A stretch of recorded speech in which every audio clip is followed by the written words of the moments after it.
In this thesis, I have studied, analyzed, and implemented approximation algorithms for NP-hard geometric problems.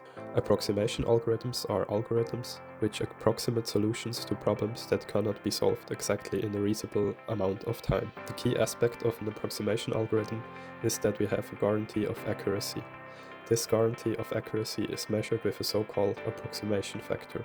Suppose we are interested in the metric traveling salesman problem, where the goal is to find the minimum cost cycle that visits every vertex exactly once in a complete graph with non-negative edges.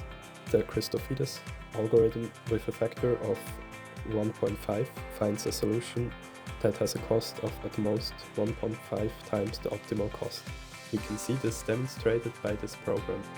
We first have the optimal solution for a small graph of 8 nodes, which is 28.9.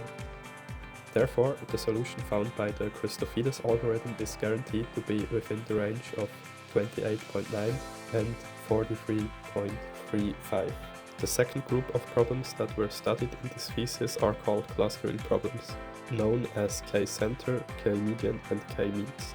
Roughly speaking, in these problems, one looks for a partition of data points into k-clusters, according to some meaningful pattern. On this website we can see data points of road traffic accidents in the city of Toul, represented by the blue points. The red circles mark the found clustering by our k-median algorithm. It detected several hotspots of accidents in Toul.